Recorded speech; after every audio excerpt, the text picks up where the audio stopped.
unbelievable. Look at them, they're frolicking in there, they're having a great time. Sumatran elephants are a distinct subspecies of Indian elephants.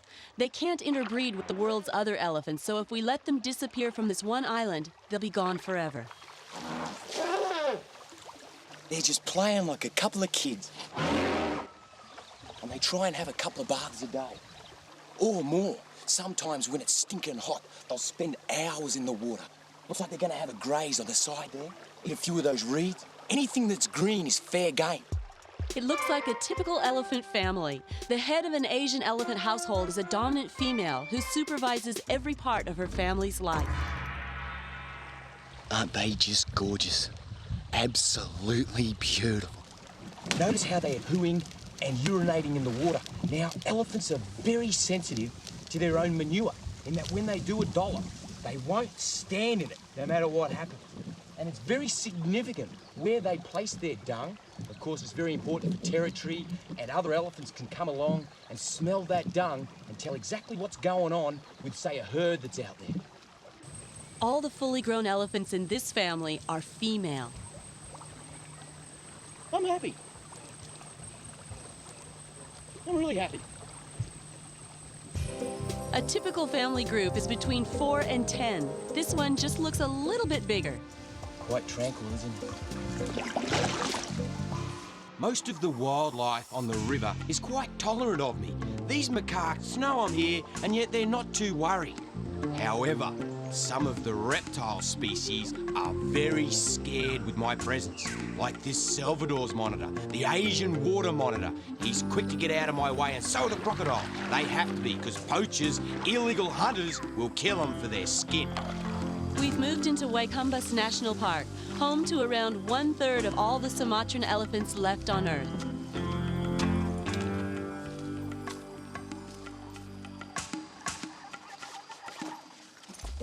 At the heart of the park is a training center, a place where problem elephants are taught a whole new set of skills. If they weren't here, they probably wouldn't survive, because most of them had become nuisances in settled areas where they're no longer welcome. The people are mahouts, highly skilled handlers who bond with individual elephants and stay with them for life, and that's about 60 years.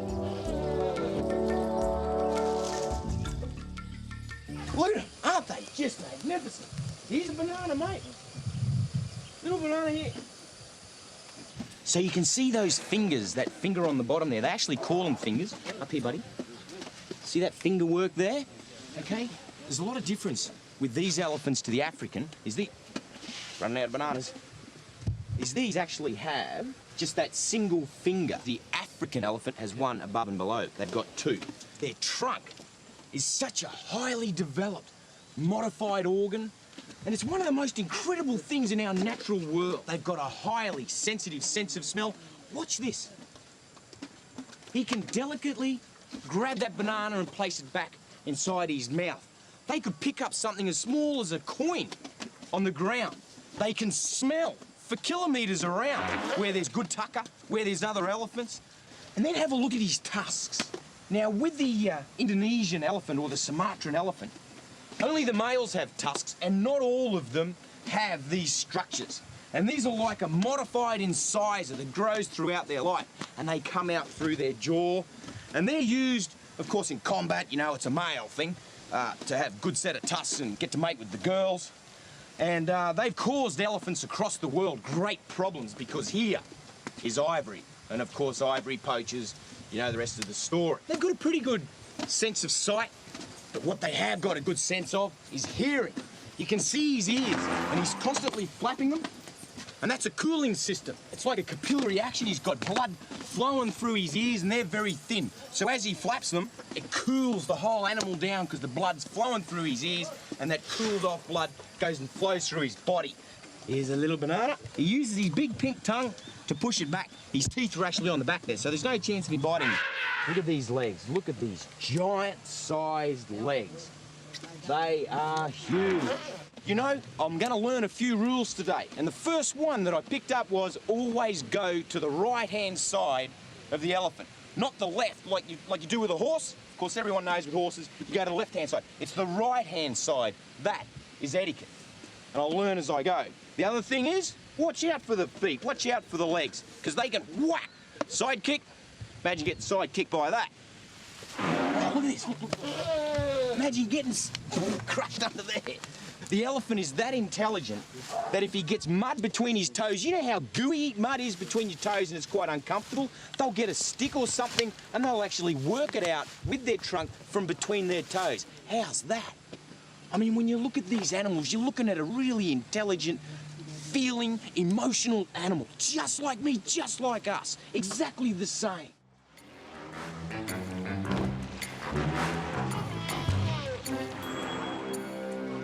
This is all a part of their daily ritual. They come down for a bath, which they love, every morning and every afternoon. 8 o'clock in the morning, 3 o'clock in the afternoon.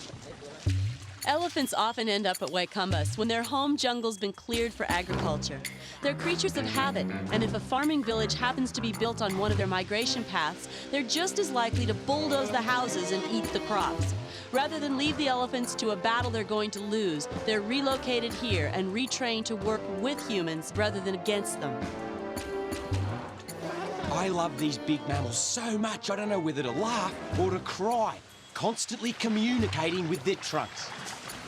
With these elephants, they've got 2 mounds on their head, one each side. The African's got that big dome, single. Notice the way they graze. They use that trunk to rip the grass off, and they'll get a whole trunk full, and then when they're ready, they'll put it up into their mouth, and then they'll chew it up. It's probably a ton of animal here, about the same weight as a small car. And they just love to suckle with their mummy. This is a mummy here, this is the little baby. And their maternal instincts, their maternal bond is really strong. As with mammals, they have breast milk, and so the baby gets up under that front leg where the breasts are located, and with its mouth, it'll just tuck its trunk back and get its mouth in there and start to suckle. Let's zip around the other side here. Look at that. Just gets a mouthful of breast and suckles away.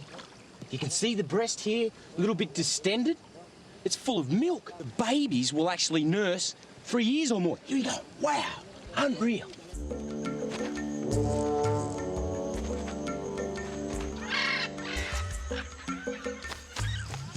Snake. See him up there? Right there. Boy, can he climb.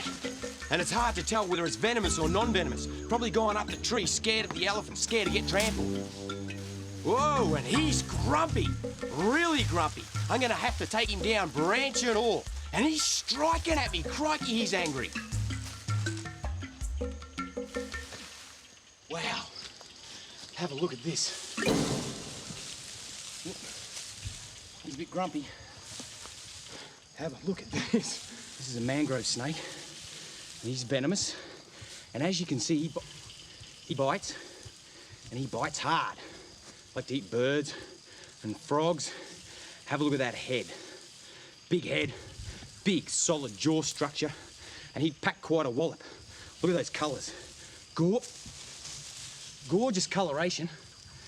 And you can see his tongue flicks. He can locate exactly where I am, exactly where my hands are. Deadly accurate. And I just got to, whoa. Just got to stay a little quicker than he is, and just out of strike range. Wow, look at those large yellow scales. Now these are a rear-fanged venomous snake. And he's big, like he's big enough to pack a good enough wallop. He'd be the same as our brown tree snake from Australia, or actually it comes all the way up into Indonesia. And they kicked around a bit. He's grumpy, and I can understand why.